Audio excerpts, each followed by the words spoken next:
Hi, I am சமயா.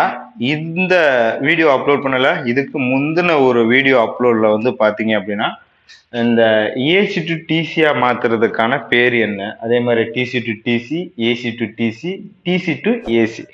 இப்போ இதனுடைய type பேர் என்ன அப்படிங்கிறது தெரிஞ்சிருக்கும் அந்த லெசன்ல. இப்போ இந்த சப்ஜெக்ட்ல நம்ம இந்த டிசி டு டிசி கன்வெர்ட்டர் இருக்கு இல்லையா, அதாவது சாப்பர் சர்க்யூட், இந்த சர்க்யூட்ல என்னென்ன டைப் இருக்கு அப்படிங்கிறத பார்ப்போம்.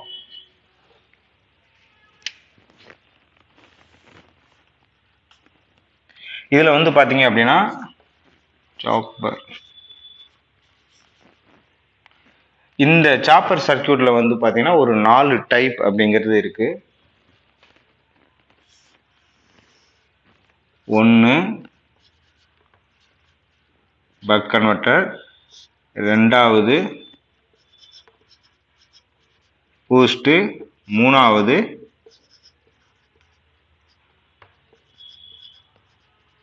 பக் பூஸ்ட், நாலாவது பக் கன்வெர்ட்டர். இதுல வந்து பாத்தீங்க அப்படின்னா இந்த சாப்பர் சர்க்யூட்ல 4 வகையான டிசி டு டிசி கன்வெர்ட்டர் அப்படிங்கிறது இருக்கு. இப்ப ஃபர்ஸ்ட் நம்ம இது எல்லாத்தையும் பார்க்காம இந்த பக் கன்வெர்ட்டர் இருக்கு இல்லையா, இதனுடைய சர்க்யூட் எப்படி இருக்கும் அப்படிங்கிறத மட்டும் நம்ம இந்த லெசன்ல பார்ப்போம். அடுத்த லெசன்ல நம்ம வரிசையா ஒண்ணுன்னா பார்ப்போம். இப்ப நம்ம பார்க்கக்கூடியது இந்த பக் கன்வெர்ட்டர்ல இருக்கக்கூடிய ஒரு சர்க்யூட் அமைப்பு மட்டும் தான் பார்க்க போறோம். இது வந்து பாத்தீங்கன்னா என்ன மாதிரியான தன்மையில செயல்படுது அப்படிங்கிறதுக்கான ஒரு அடையாளம். அதுக்கடுத்து அதற்கான பேர் ஒரு சுருக்கமா சாப்பர் சர்க்யூட் அப்படின்னு பேரு. இப்ப இதுக்குள்ள வந்து பாத்தீங்கன்னா 4 டைப் சொன்னோம் இல்லையா, பக்கு, பூஸ்ட், பக் பூஸ்ட், கக்கு, அது 4 டைப். அதுல நம்ம இந்த 1 டைப்பை மட்டும்தான் பார்க்க போறோம். இப்ப இந்த பக் கன்வெர்ட்டருக்கு இன்னொரு பேர் வேற இருக்கு, step down. Step down converter அப்படிங்கிற பேர் இருக்கு. இத நடைமுறையில் சொல்லும் போது ஒவ்வொருத்தவங்க வந்து பார்த்தீங்க அப்படின்னா டிசிடிடி ஸ்டெப் டவுன், இல்லை டிசிடிடிசி பக் கன்வெர்ட்டர், இல்லை ஃபேமிலியை பொறுத்த வரைக்கும் டிசிடிசி சாப்பர் சர்க்யூட் அப்படிங்கிறதெல்லாம் பார்த்தீங்க அப்படின்னா ஒவ்வொருத்தவங்க வந்து ஒவ்வொரு மாதிரியான பேர் அப்படிங்கிறது வச்சிருப்பாங்க. இதனுடைய பேர் வந்து பார்த்தீங்கன்னா பக் கன்வெர்ட்டர்னா ஸ்டெப் டவுன் கன்வெர்ட்டர் அப்படிங்கிறத தெரிஞ்சுக்கங்க. இதனுடைய கேரக்டரை பொறுத்து இருக்கு. ஸ்டெப் டவுன்னா நம்ம இன்புட்ல ஒரு வோல்டேஜ் கொடுத்தோம்னா அவுட்புட்ல ஒரு லோ வோல்டேஜை ஸ்டெப் டவுன் பண்ணி பவரை கொடுக்கும் அப்படிங்கிறதுக்கான ஒரு சர்க்யூட் அமைப்பு தான் அதற்கான பெயர். இப்போ நான் லெசன் உங்களுக்கு எடுத்துக்கிட்டு இருக்கேன். இப்போ பக்கத்தில் கட்டட வேலை நடக்கிறதுனால கொஞ்சம் அந்த ஒலி அடிக்கிறது, கட்டடத்துலேருந்து ஒரு சில சவுண்டு வரும், அது கொஞ்சம் இடையூறுதலாக இருக்கும். கொஞ்சம் அதுக்கு மட்டும் மன்னிச்சுக்கோங்க. நம்ம கண்டினியூ பண்ணிடுவோம் லெசனை. இப்போ வந்து பார்த்தீங்கன்னா பக் கன்வெர்ட்டர்னா ஸ்டெப் டவுன் கன்வெர்ட்டர் அப்படிங்கிறது இருக்கு. இப்போ இதனுடைய சர்க்யூட்டை நான் வந்து உங்களுக்கு வரைஞ்சு காட்டுறேன். அதை நீங்கள் என்ன செய்றீங்க அப்படின்னா ஃப்ரீயாக இருந்தீங்கன்னா ஒரு பேப்பர் எடுத்து பேப்பரில் வரைஞ்சு பாருங்கள். வரைஞ்சு பார்க்கும் பொழுது நிறையா விஷயங்கள் அது உங்களுக்கு மெமரியில் ஈஸியாகவும் பதியும். ஏதாவது ஒரு சர்க்யூட்டை ட்ரேஸ் பண்ணணும் அப்படின்னாலும் ஈஸியாக உங்களுக்கு புரியும். அதனால் அதை கொஞ்சம் ட்ரை பண்ணி பாருங்கள். இப்போ இதனுடைய சர்க்யூட்டை முதல்ல வரைஞ்சு பாட்டுறேன். இப்போ வந்து பார்த்தீங்கன்னா ஒரு லோடு அப்படிங்கிறத எடுத்துக்குவோம்.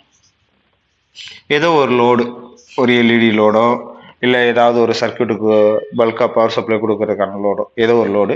இப்போ இந்த லோடுக்கு நான் பவர் சப்ளை கொடுக்கணும். அதாவது நான் ஹை வோல்டேஜ்லேருந்து ஸ்டெப் டவுன் பண்ணி தான் இந்த கொடுக்குறேன். இப்போ இதுக்கான சர்க்யூட்டை வந்து எப்படி நீங்கள் ஞாபகம் வச்சுக்கணும் அப்படின்னா, ஒரு நார்மலாக ஒரு ஸ்டெப் டவுன் டிரான்ஸ்ஃபார்மர் அப்படிங்கிறத எடுத்துக்கோங்க. ஸ்டெப் டவுன் டிரான்ஸ்ஃபார்மர்னா இப்போ உதாரணத்துக்கு இது ஒரு டிரான்ஸ்ஃபார்மர். டிரான்ஸ்ஃபார்மருடைய செகண்டரியுடைய வைண்டிங் ஸ்ட்ரக்சர் எப்படி இருக்கும், அதே மாதிரியான வைண்டிங் ஸ்ட்ரக்சரை இந்த இடத்துல வரைஞ்சுக்கோங்க. இந்த இடத்துல கெப்பாசிட்டர், இது பிளஸ் மைனஸ். இப்போ இந்த இடத்துல இந்த சர்க்யூட்டை மட்டும் பாருங்க. உங்களுக்கு வந்து பார்த்தீங்க அப்படின்னா ஒரு செகண்டரியுடைய வைண்டிங்குடைய ஹாஃப்வே ரெக்டிஃபையர் போட்டு டிசியாக கன்வெர்ட் பண்ணி அதை ஃபில்டர் பண்ணுறதுக்கு கெப்பாசிட்டர், லோடுக்கு பவர் சப்ளை கொடுத்துருப்பாங்க இல்லையா, அதே மாதிரி ஸ்ட்ரக்சர் தான் இந்த இடத்துல. நார்மலாக ஸ்டெப் டவுன் டிரான்ஸ்ஃபார்மர் எப்படி ஒர்க் ஆகும், ஏசி பவர் சப்ளை நம்ம இன்புட்டில் கொடுப்போம். அவுட்புட்டில் வந்து பார்த்தீங்க அப்படின்னா ஒரு மியூச்சுவல் லீவ் பிரின்சிபல் படி அவுட்புட்டில் ஒரு எலக்ட்ரிக்கல் ஃபோர்ஸ் வந்து ஜென்ரேட் ஆகும். இந்த எனர்ஜி வந்து ஏசி சப்ளையாக இருக்கும். இதை டிசியாக மாற்றுறதுக்கு ஒரு டையோட போட்டிருப்போம். அதுக்கடுத்து ஃபில்டர் பண்ணுறதுக்கு கெப்பாசிட்டர் இருக்கும். இந்த பவர் சப்ளை அதுக்கடுத்து லோடு கொடுக்குற மாதிரியா இருக்கும்.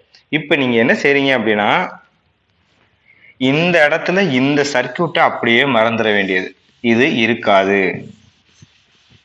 இந்த இடத்துல மியூச்சுவல் இஎம்எஃப் மூலம் உங்களுக்கு ஸ்டெப் டவுன் வந்து பண்ணுவாங்க. அதாவது இந்த இடத்துல உங்களுக்கு டிரான்ஸ்ஃபார்மர் மூலம் ஒரு இஎம்எஃப் மூலம், ஒரு மியூச்சுவல் இஎம்எஃப் மூலம் தான் உங்களுக்கு இந்த இடத்துல எனர்ஜி டிரான்ஸ்ஃபர் பண்ணி உங்களுக்கு எனர்ஜி அப்படிங்கிறது லோடு கிடைக்கும்.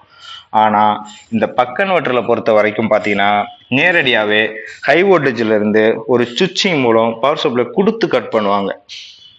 உதாரணத்துக்கு சொல்லணும்னா இப்படி இருக்கும். இது டிசி பவர் சப்ளை, இது டிசி பேட்டரி சோர்ஸ் நாங்கள் கொடுத்துருக்கேன். இதுல இருந்து ஒரு சுவிட்ச் மூலம் கண்ட்ரோல் பண்ணி இங்கே பவர் சப்ளை கொடுத்து கட் பண்ணுவாங்க. கொடுத்து கட் பண்ணும்போது இங்கே உங்களுக்கு அந்த ஹை லெவலில் போகக்கூடிய எனர்ஜி உங்களுக்கு மைனூட்டாக சேவ் ஆகும். அதுலேயே பார்த்தீங்கன்னா லோடு வந்து ட்ராப் பண்ணிக்கிறோம். அந்த அளவுக்கு நம்ம சுவிட்சிங் பண்ணுறதுனால வோல்டேஜ் ட்ராப் பண்ணி அதில் வரக்கூடிய வோல்டேஜ் உங்களுக்கு ஏசியாக மாறும் இல்லையா, அதையும் பார்த்தீங்க அப்படின்னா உங்களுக்கு டிசியாக மாற்றுறதுக்கு டையோட போட்டு கெப்பாசிட்டர் மூலம் ஒரு ஃபில்டர் பண்ணி லோடுக்கு கொடுப்பாங்க. இது நார்மலாக ஒரு ஸ்டெப் டவுன் கன்வெர்ட்டருடைய சர்க்கியூட் இப்படி தான் இருக்கும். இப்போ இதே சர்க்கியூட் வந்து பார்த்தீங்கன்னா பாசிட்டிவ் வோல்டேஜில் உங்களுக்கு சுவிட்சிங் பண்ணி ரெகுலேட் பண்ணுறாங்க. இதே இது நெகட்டிவ் வோல்டேஜில் சுவிட்சிங் பண்ணால் எப்படி இருக்கும் அப்படின்னா,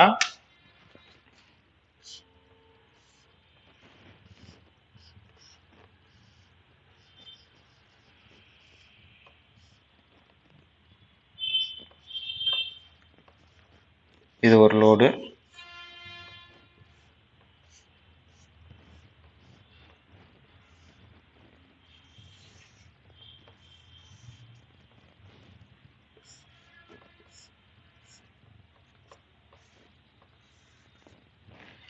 டைரக்டா இந்த சர்க்கியூட்டுக்கு இதுக்கு நிறைய வித்தியாசம் இருக்கும். இதுக்கு வந்து பார்த்தீங்கன்னா டைரக்டா வந்து பார்த்தீங்க அப்படின்னா உங்களுக்கு ப்ளஸ் அப்படியே லோடுக்கு போயிடும்.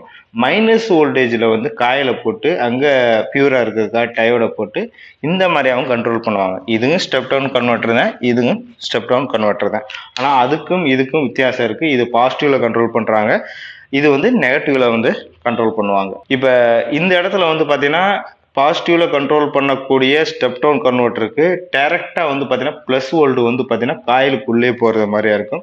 ஆனால் இதில் பொறுத்த வரைக்கும் பார்த்தீங்கன்னா டைரக்டாக உங்களுக்கு பாசிட்டிவ் பவர் சப்ளை லோடில் போகிற மாதிரியா இருக்கும். இங்கே மைனஸோட தான் உங்களுக்கு காயில் அப்படிங்கிறது இருக்கும். இதுக்கும் பார்த்தீங்கன்னா கொஞ்சம் வித்தியாசம் இருக்கும். இதே இது பூஸ்ட் கன்வெர்ட்டர்னு பார்த்தீங்கன்னா கொஞ்சம் வித்தியாசம் இருக்கும். அது வரப்போகிற லெசனில் நம்ம பார்ப்போம். இதை நீங்கள் வந்து ஒரு தடவை ட்ராப் பண்ணி வரைஞ்சி பாருங்கள். சர்க்கியூட் வந்து இப்படி தான் இருக்குமா அப்படின்லாம் கிடையாது. ஒவ்வொருத்தவங்க வந்து பார்த்தீங்க அப்படின்னா இந்த இடத்துல இதெல்லாம் இருக்காது. வரையும் போது இன்னும் சர்க்கியூட்டை வந்து சுருக்கமாக வரைஞ்சோம் அப்படின்னா இந்த பாயிண்ட்லாம் இருக்காது.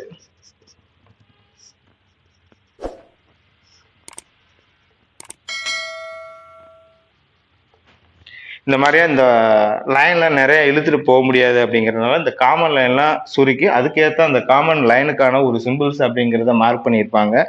இப்படிதான் பார்த்தீங்கன்னா சர்க்கியூட் அமைப்பு அப்படிங்கிறது இருக்கும்.